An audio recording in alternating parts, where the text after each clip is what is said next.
Hello everybody and welcome to episode 248 of the 9 Years podcast. Can you believe that? No, because I can't.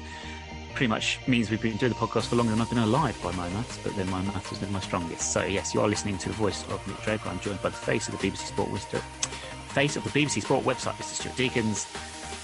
Can't get my words out. I'm very, very tired this week. How are you, listeners? How are you? Thank you for listening to the show this week. It's a bit of a, I don't know, because I work in a school and I think I'm living in a different world at the moment, but it's a very meh kind of world for the time being. Everyone's absolutely exhausted. Everyone's shattered.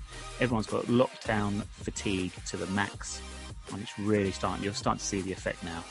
So I hope you're all right. I hope you're all keeping well and sane. And this podcast is doing something to help get you through the long days and the nights, especially if you are still stuck at home or if you're furloughed or whatever it is. On that note, Stu, before we get into the subject of this week's podcast, shout out to your mental health podcast. You'll be recording. We're recording this on Thursday evening about 5 o'clock. But later this evening, you'll be hosting a bit of a roundtable discussion with people from the club on mental health, aiming to release that next week. What's the thinking behind this show? Yeah, so, I've not hid away from it. I've struggled with my mental health for about the last 15, 16 months. Just going through another episode, I think like a lot of people are, I think I was unfortunately already in a bad place before the lockdown started. So I've definitely understood what mental health is and stuff like that. And there's obviously a link between sort of football and stuff like that. So my idea was to, in terms of actually more of a counselling session for me, if I've been truthful, because actually talking about it and sharing it can help you. So my idea was to go out to some fans, and we've probably got a couple of episodes that I'm going to do, but the one we're going to start with, which will be launched early part of next week, will have Jane Lonsdale and Hannah Kitcher from the Dons Trust board, Mikey T, because I wanted to get somebody involved in the club, because people that feel that going to games means you don't have mental health issues, trust me, I know it doesn't mean that at all. Matt Halo from the Club Shop, and also Joe Palmer is going to join us. Spoke to him; he liked the idea of it, and so we're going to. It's going to be an honest, open session, like a round table sort of event. Doesn't mean everyone has to join in. Whatever people are comfortable to share, they share, and hopefully we can help understand, any triggers, any tips that people have done, and we'll also be including some numbers and stuff like that for people to call if they're having some troubles themselves at the moment. Sounds good. So, keep an eye out even for that podcast sometime next week. Those are people that have been able to attend matches. You say it's not really helped with mental health. You're not attending. This is what I say. You're attending games of football, but you're not attending football matches. If that makes sense, because it's an empty stadium, because you don't have everything else that goes with it on a normal Saturday. It's not a particularly enticing experience, to be honest with you, the empty stadium. So I can understand that not being particularly helpful. Yeah, do you know what? It was very difficult when I was doing the QPR, when I was going to Loftus Road. I'm used to going to that ground, and that ground has the best atmosphere. It's rocking. But when you go there and it's not, you sort of go, well, and it sort of in a way highlights what was happening at that time. And going to Plough Lane did me no good at all. I literally spent most time daydreaming and thinking this is an amazing place, but it ain't an amazing place without the people in it. I think, that's why I want to speak to Mikey T and stuff like that. I think it'd be an interesting podcast, because I think mental health affects people in so many different ways, and nobody's immune from it. No, absolutely not. So as I say, look out for that podcast next week. Let's get talking football now, though. We're going to look at the games last week, Bristol Rovers on Wigan, look at the situation in League One, preview the Charlton fixture. It's on Saturday. Yes, it is on Saturday. And we're also going to have a quick look at the London Broncos situation with the Dons Trust SGM on the horizon. But let's begin with the 2 points we've gained over the past week on the pitch. A 0-0 draw at Bristol Rovers. 1-1 draw at home to Wigan on Tuesday evening. Stu, is that 2 points gained or is it 4 points dropped? Difficult at the moment. I think you probably have to wait and see how we go on with these games. Obviously, Charlton on Saturday, and then we have another bunch of games before the end of the month. It's interesting. I was reading Rod Dunsford's Southwest 19 Army post, and actually it made me think in terms of sometimes when you're down at the bottom of a point is actually a good point. Because you're accumulating points. Because if you're down there, the reason you're down there is because you're not getting enough points. And it made me think. So, you know, in the long run, it could be 2 points gained, especially in terms of Bristol Rovers played well against us on Saturday. Yes, we changed the game. We brought on our finishers and nearly finished it off, you know, some of the chances. And then, of course, coming from behind on Tuesday night. So I think, do you know what? Yeah, points are good points at the moment. We just need to capitalise on it. In terms of it's sometimes not even the result, it's the performance. And we've gone a little, in my opinion, we've gone a little bit backwards on some of the performances. Be very interested to hear about your opinion on the level of performances. I want to just pick up on what you say there. We brought on our finishers as opposed to our substitutes, which is something that Mark Robinson is trying to instill, changing the language, changing the perception of those players that come on late into a game. They're not starting the game, so therefore, in his opinion, they are finishing, and that's a better mentality to approach it with than substitute. Okay, it's not for me personally. It's one of those language is important, and I get it, and I totally get on board with what Robbo's saying when he does this.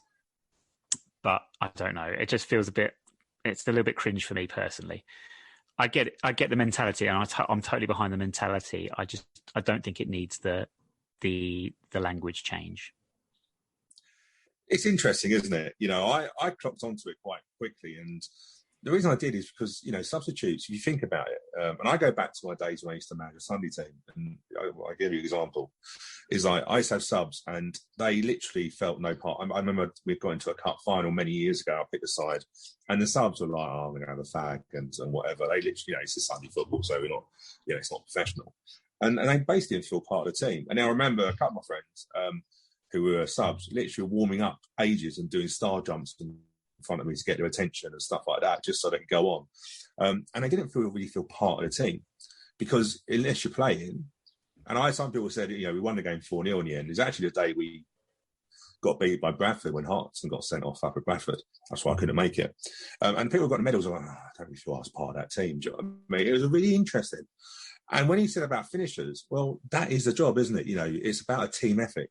So you don't want the people on the bench going, well, if I get on, I'll do well. And especially when we had 3 from 7, that was a lot different, wasn't it? And I know you're not in favour of the 5 subs, but it does change your mentality now, because realistically, there's only going to be one player that isn't going to get onto the pitch unless your goalkeeper gets injured. So 5 of your 7 are going to get on if you're going to use them. And I think Robbo's going to use them quite heavily. So I understand the finisher mentality in terms of making sure that they feel part of that squad, and they're going to have an impact, whether it's from the start or finishing it at the end. Is that not a player mentality thing, though, that comes from within the player, their natural disposition? Somebody that, I mean, the classic example, it's a cliche example really, is Ole Gunnar Solskjaer, who was a super sub, and you bring him on and almost a guarantee of goals. But that's because, we've been told many times, he'd be sat on the bench and he'd be an active participant in that game. He'd be sat, he'd be watching the action, he'd be understanding the pattern of play and what's going on. And he was always ready to come on. So you could always rely on him to give you exactly what you needed when you wanted to bring him on. Should that not be the responsibility of a substitute? Should a substitute not be standing around thinking, oh, guy's got to throw me on, I'm much better, having a bit of a moan that he's not getting on? Perhaps yawning with an emoji maybe. And then surely he should be thinking, actually, no, I'm a professional, I'm getting paid, I am doing this for my club, I should be an active participant watching the match, always, all the time considering, if I get on, I'm going to be playing to my maximum. It's not about me, it's about what I can offer the team. Whereas what you were hinting at there is a lot of times substitutes perhaps are thinking, where's my chance to show what I can do, as opposed to where's my chance to get on and help the team. Yeah, I get it. You're right. Joe, I think it's an old school mentality. I think, you know, football is changing. It's becoming more of a squad game. You know, definitely with the 5 subs, that's opened it up. And you're right, they should be ready. But I think if you go back to the days in the Ardy when we had the classic, you know, Aziz, Elliott, Niall, and Beto, we sort of knew 2 and 2. And you and I used to always call it, didn't we? It wasn't rocket science, but 60 minutes was roughly whereabouts the flip would change. So you sort of know in a way that whoever was the 2 subs on the bench sort of knew they were coming on. So they were ready. But I think that's really the mindset, isn't it? Because what you don't want to do, you don't have players who think, well, I don't think I'm going to get on today, so I'll go through the motions and stuff like that. It feels like we're actively setting up the substitution now and effectively going, well, look, you're going to come on after 60, you're going to come on at 70, you'll probably get the last 10. So they sort of can prepare. You know, you think about goalkeepers. Goalkeepers can't prepare sometimes if they don't know they're playing. And it's a psychological thing, isn't it? And I remember I was watching Rob Green on Monday Night Football. He was a guest. They were talking about, you know, he made that mistake against America when he made that error in the World Cup. He was talking about it, and he said that Capello didn't tell you the team until an hour before. Like, nobody knew. So goalkeepers, they normally like to know the day before. They could go through their mental sort of, you know, it's a very much a one position, isn't it? And Rob Green said, he wasn't blaming it because of that, but he actually said Capello named the team an hour before the game, and he was playing. He didn't know, and he thought he was going to be sub. So all of a sudden, he has changed his mindset. And I think, you know, look at the amount of resources now is going into mindset.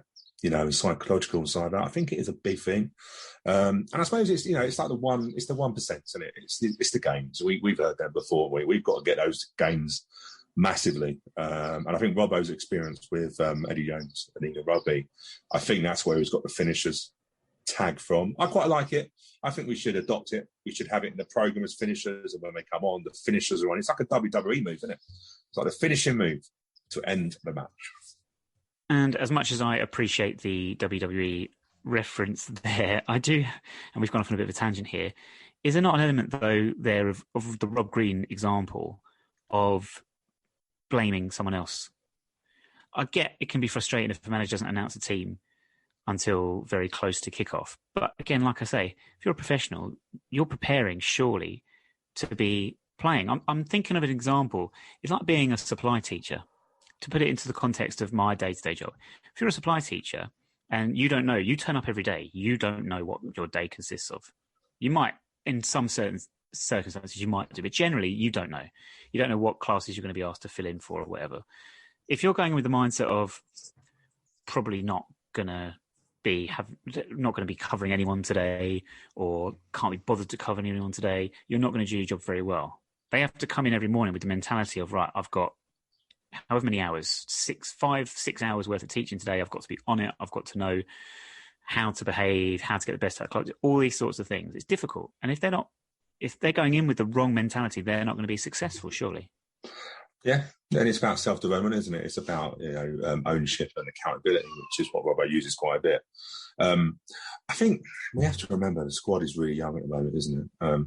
And you sort of wonder sometimes. I'm thinking, like, you know, if you think about Sal that's come on at Shrewsbury and got the goal. And I think sometimes, like, it could be just sitting there thinking, you know what, I've just come along for the ride. How many times have we sent 19 players to an away game and it's basically just get some experience? It's actually not to be involved. So, yeah, I think, yes, they should be prepared to do whatever they need to do. But, you know, you work all week. If you think about it, you work all week for a 90-minute game. And those 90 minutes are all of it. You know, Robbo talked about processes and stuff like that. And I think it's him just trying to make sure in those 90 minutes he gets the best out of his players. If it means that they are called finishers to feel that they are going to, you know, so for argument's sake, Ollie Palmer starts, Longman's on the bench. He sort of knows he's going to be a finisher.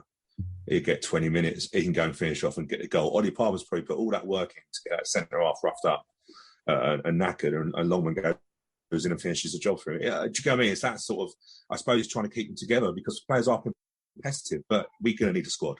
I think, you know, the 5 subs changed the game massively. I think it's a mindset thing. It's a mindset thing. I like it because, I suppose I like it because it's something different. You know, we've gone through this and struggled in League One, and, you know, every season we're having this battle. It feels to me like we've got some sort of now plan, and there's a method to the madness, if you call it that. It's very much an academy approach. You know, what Robbo's doing is what he's done in this academy. He's applying it to a first team setup. And in the academy, it was all about bringing lads in who were men when they come into the team. And you look at their behaviours, they were great. Do you know what I mean? So I think that's what his mental thing is. If you keep the players and their mindset on track, then you'll get that on the pitch on a Saturday or Tuesday. Why have you not been impressed then with the performances in the last couple of games?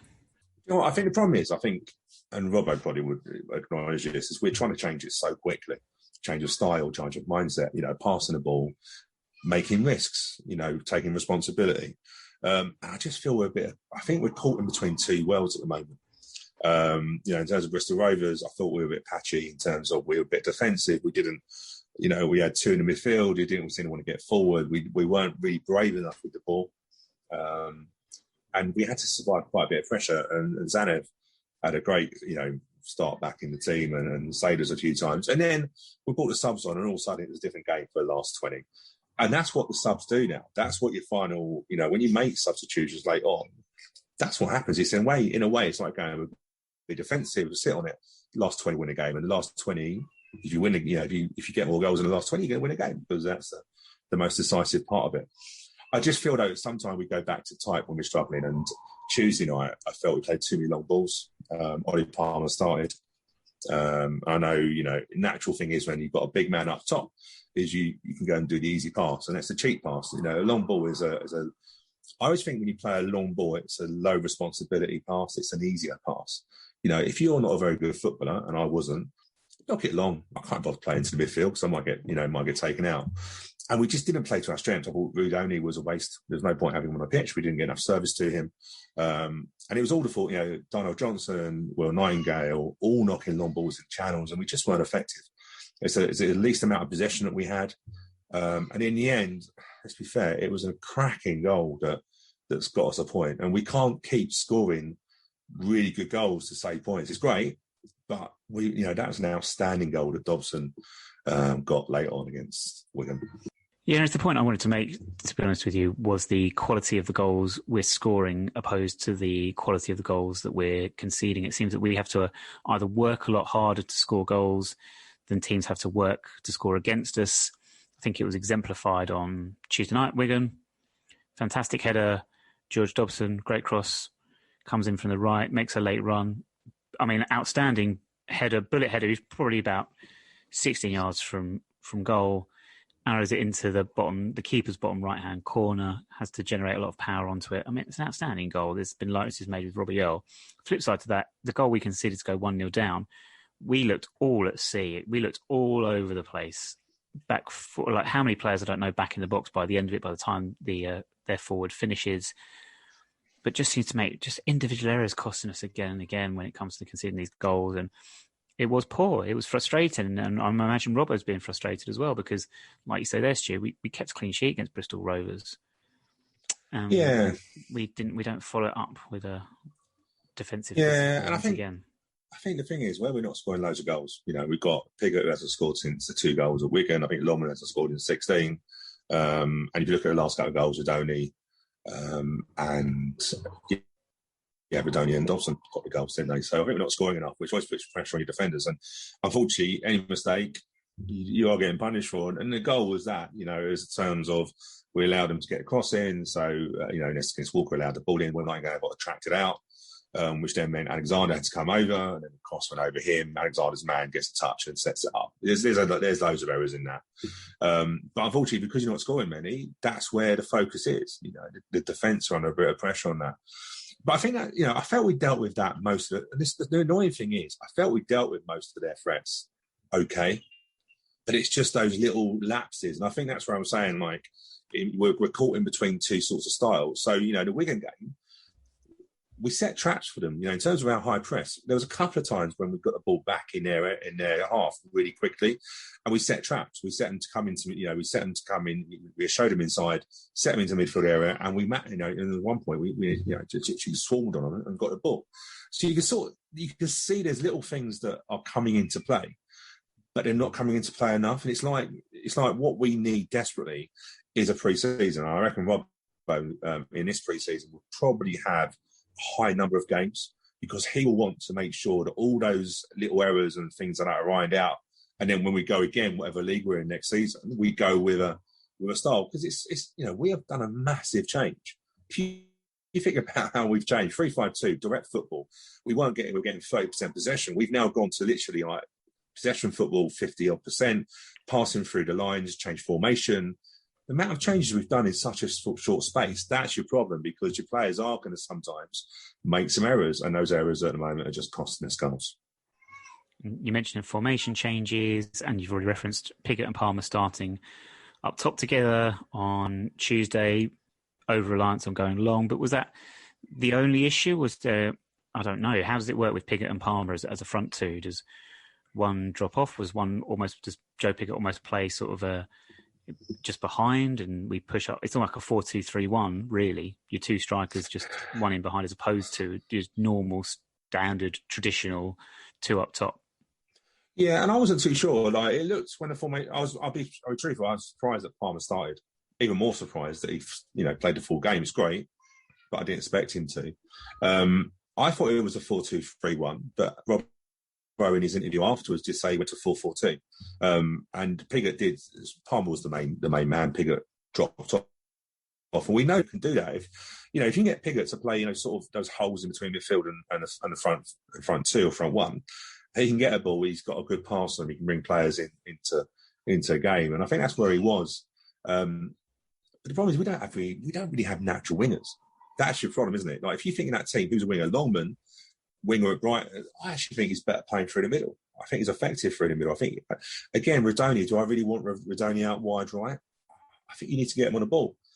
So I think the squad is what we've got. We've got a squad that was suited towards 3-5-2. We've now changed the formation, and we don't necessarily have the sort of players that Robbo needs for that sort of formation. And we're just trying to get through as best we can.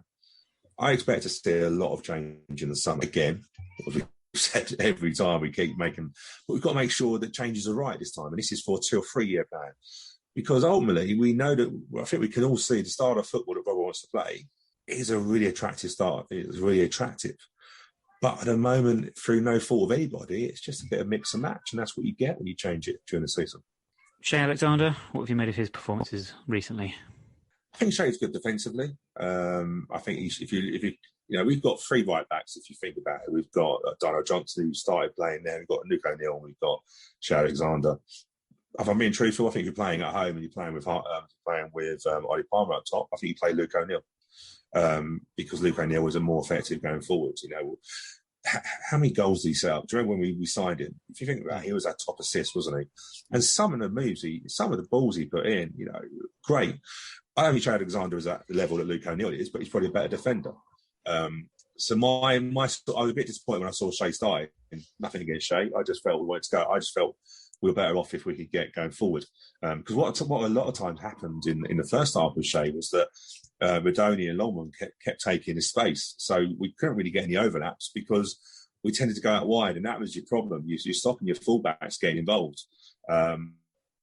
And when O'Neill come on, yes, I know by that point we were chasing the game, but we then started getting overlaps and started utilising it and getting chances. Still, though, we're left on 2 wins out of the last 20 games. Not 1 in 6, only scored 4 goals in that time.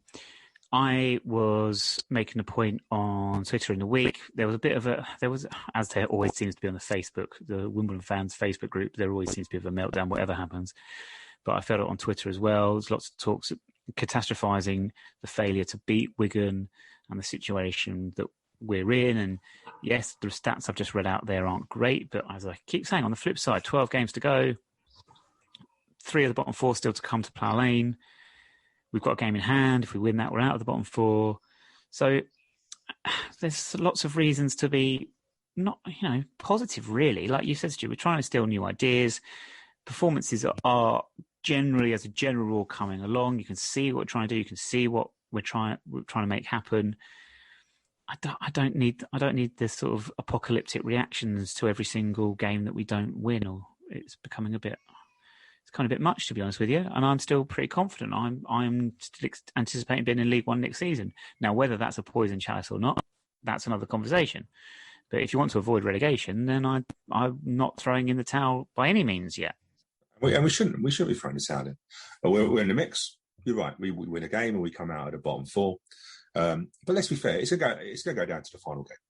There's just no doubt about that. I don't see us being 4 or 5 points clear of the drop zone by the time we go to Lincoln in the last game of the season. I really don't.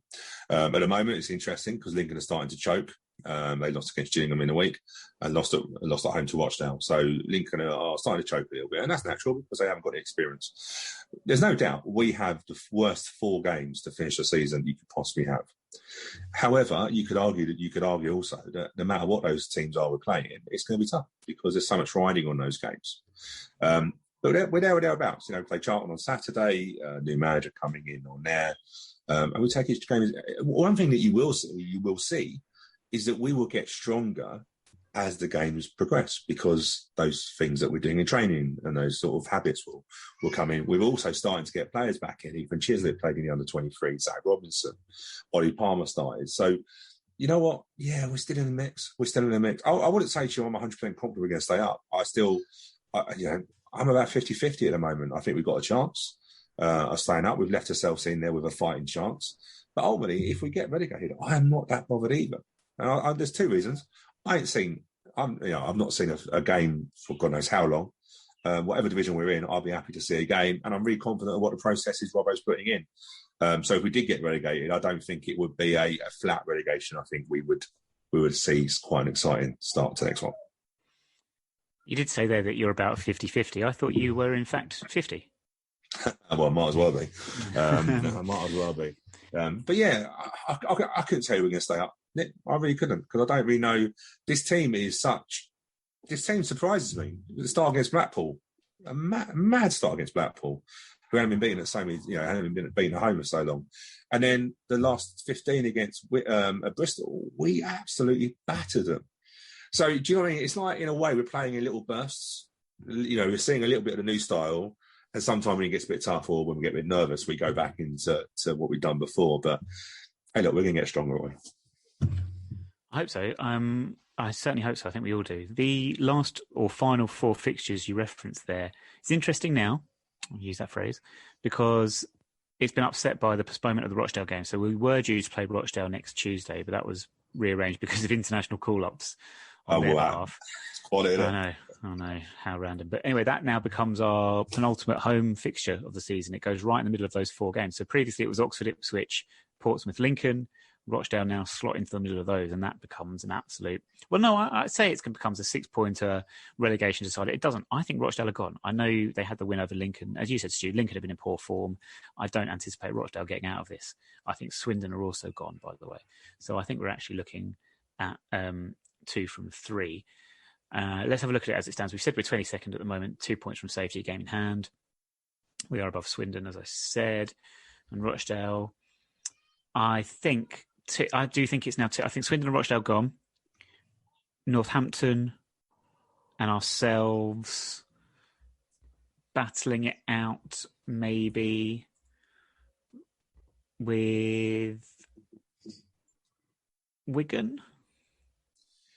Yeah, I think if you look at it, I think anything, Burton are away. Their form's ridiculous what they've done since Jimmy Floyd Hasselbank come in. But I think, if you look at it, I agree with you. I think Swindon and Rochdale are gone, and it's probably it's probably 2 from 4. From ourselves, Wigan, Bristol, Northampton. Northampton have had that manager bounce, but it's sort of stabilising at the moment, isn't it?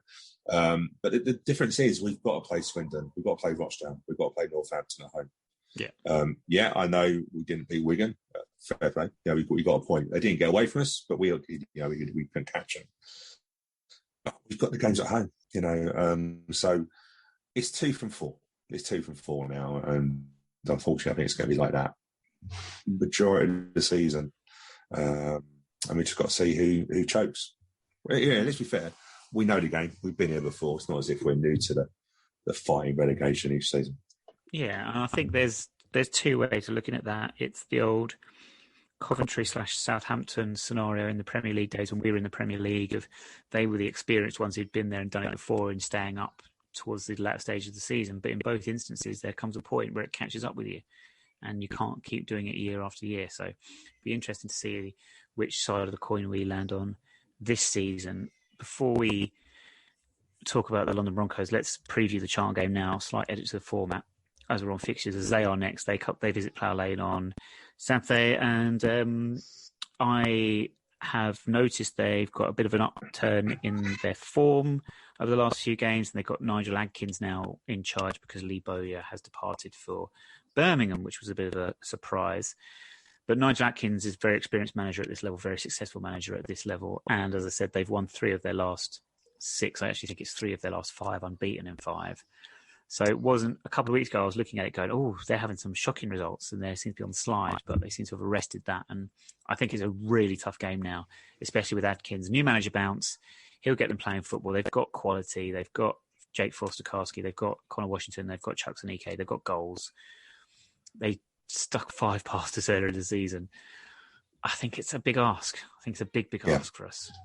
I agree. It's a tough game. It's a tough game. Like, if you offer me a point now, I'll take it and move on to the week. I think there's a couple of things. We've got a game against Charlton. If we can just make sure we get something, get a point, it's very tough. And then we've got a full week of training. Obviously, the Rochdale game now being moved, and they're priceless. That's when Robbo can get his work. So yes, the Rochdale game has been moved into obviously in between those 4 tough fixtures, but more time on the training ground. That's what we sort of need. But Charlton's a tough game. It was a tough game before Lee Bowyer went, and yes, he's a good manager. The guys come in. You just have to hope in a way that he tries to confuse them, and they get a bit confused and do a bit, not too used to the style. But hey, look, it's going to be a tough game. If we get a point, we played very well to get it. Looking at the fixtures elsewhere around us at the bottom of the league. So we're going to travel to Accrington, don't fancy their chances there. Swindon travel to Fleetwood, do not fancy their chances there. Northampton host Crewe, which we know is a difficult game. Bristol Rovers travel to Plymouth, and Plymouth aren't in great form. I know they're terrible now. Yeah, so I think that's a nice fixture for Bristol. I know it's still away from home, but I think that's a decent fixture for Bristol Rovers. Rochdale host Peterborough. I can't see Rochdale picking up anything there. So, famous last words. We can pick that one up on the podcast next week. But as you say, Stu, I think the most important thing is the fact that the Rochdale game has been postponed and given us, as you say, an extra whole week to actually get on the training ground, which we just haven't had. And I think that's invaluable for us right now. So actually, I think that's the positive to take out of next week if results for us and elsewhere don't quite go the way we want them to. Yeah, and just finally before we go into the Broncos thing, goal difference is going to be massive this season. So, yes, we got done 5-2 at Charlton and fell apart. Let's be fair.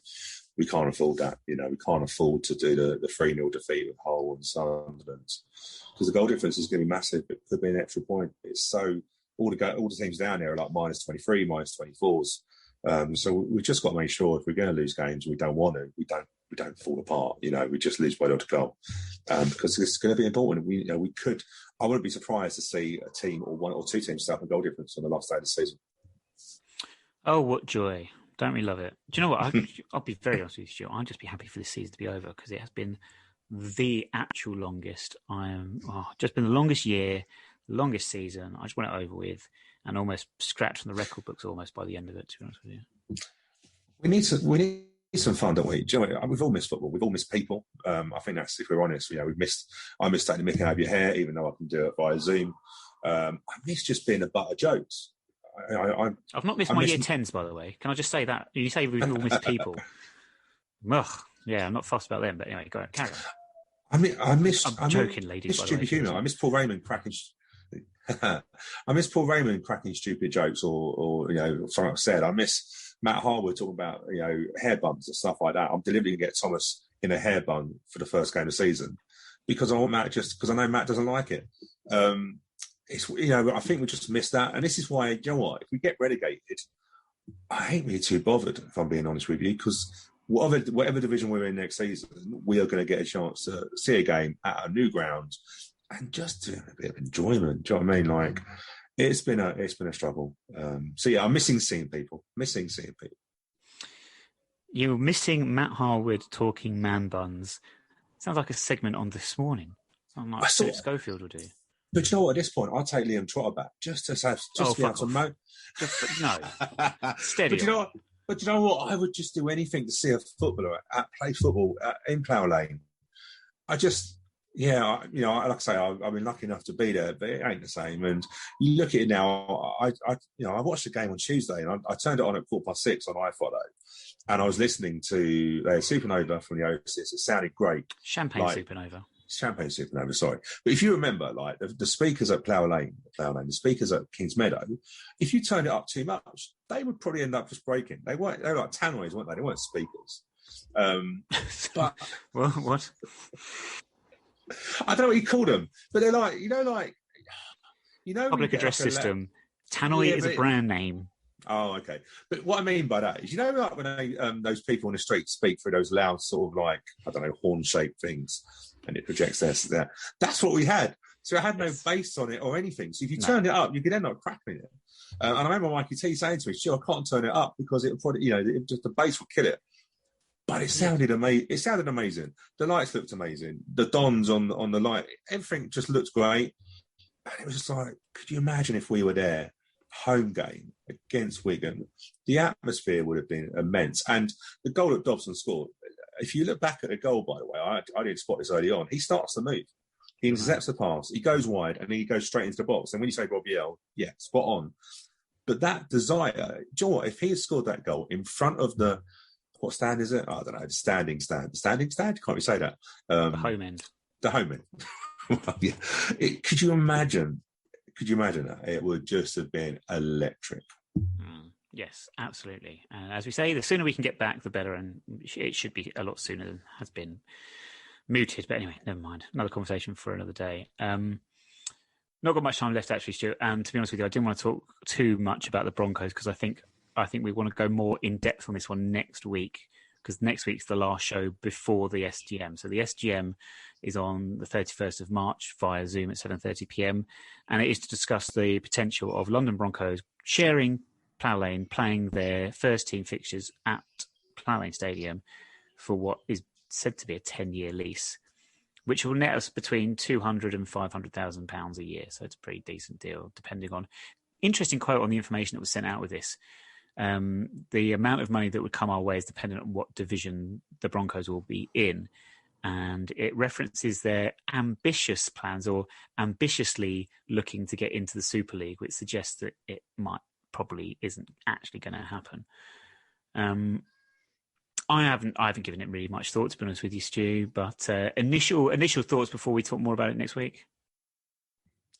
I'm probably about 60-40 in favour of it. There's a few things I just want to know a little bit more. I think that's a good rugby term, actually, 60-40. I could be wrong. What is it? Or is it a 40-20? Yeah, do you know what I mean? I'm probably in...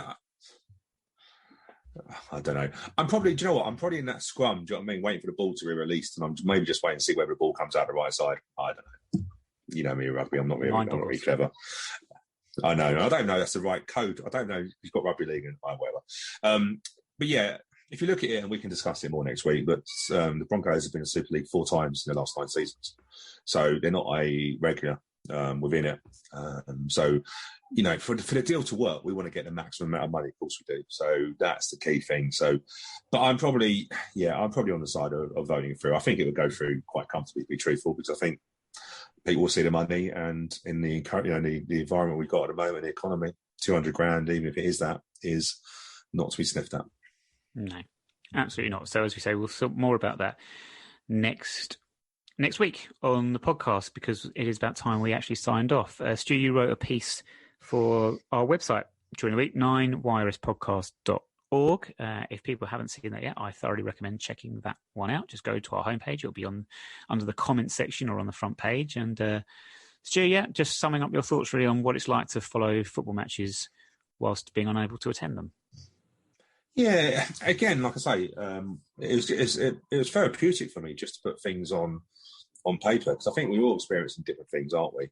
And not to spoil the read, but at half time, I was literally emptying out my washing machine and putting the washing on the line. Who would have thought I'd be doing that at a home game? Obviously, I'm not at home, but you know what I mean. Away, maybe.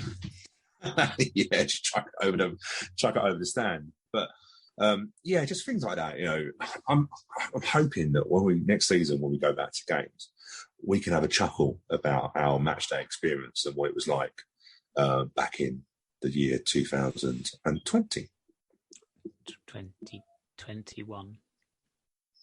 Yeah, but it was 2020 that lockdown started with. Yeah. Okay. All right. And So then the 2021 season. Do you know what I mean? Like the amazing. We look back at it. Wow, it'll be an amazing season to think about. Yeah, well, we might not want to revisit too often, but yes, I get your point. Cool, right, that's it. That is it from us. Look out for Sunday Night Live on YouTube. Check out the Mental Health podcast that will be released sometime next week, and check out updates on Twitter for the Charlton game at 9YRS Podcast. All updates will be posted on 9yrspodcast.org. But that is it for this week. I'm absolutely shattered. Going to edit this podcast, get it out. One last thing. FA Youth Cup is going to kick off for us in real life at real time of recording in about half an hour or so. You guys listening will already know the result, but as we're recording this, the team news has come out, and it's just made me want to put out this plea to whoever does our social media graphics about the order in which we put out, because I've noticed this with the first team. It takes me about 5 minutes to work out what the formation is, because it's listed, I think, in squad number, apart from the goalkeeper. After that, it's listed in squad number order. Can we somehow think about putting it into position order, maybe, or at least roughly? It doesn't have to be 100% correct, but you can generally get a general feel for what it might be, as opposed to sort of the squad number order, because it's very confusing. The Youth Cup lineup on social media has been put out in squad number order, and my favourite player of the youth team is number 10, Hugo Few. What a name! We've got some great names in this team. He is my favourite. Do you know what? There's a lot of hope for this team as well. There's a lot of some good players in there, and let's not forget, we've had Matthew Cox on the bench for the last couple of games, but he's playing tonight. And there was a good thing, if you haven't had a chance to listen to the Robert interview on the One Was Ever Dream podcast. He said a very interesting thing about that. Some people raise their eyes about letting Cox play for the FA Youth Cup game, and he was like, he deserves that chance. He still qualifies for it. He's a goal scoring goalkeeper. So why not chuck him in? Why not chuck him in there? That's my friend. It was a great strike. It was a great strike. It was an own goal. The direction. It's just a great strike. So, we've got a goal-scoring hero in there. But in all seriousness, it's nice that, I think it's great. I think he should play. He qualifies. He's only 17. And he's a big part of that team. So, I think if I remember properly, we got beaten by Burnley many years ago at Kings Meadow in the FA Youth Cup. I'm almost positive we did on one of those. So we have played them before. But, do you know what? It's the future. And the future's bright, apparently. The future is orange, or not, as the case may be. Anyway, right. Thank you, Stu. Thank you for joining us. Let's finish this up now. Thank you. Thank you for listening. And all that is left to say is the usual. Alexa Bliss, bag first, milk last. 2 + 2 = 4. And we will speak to you again next Friday.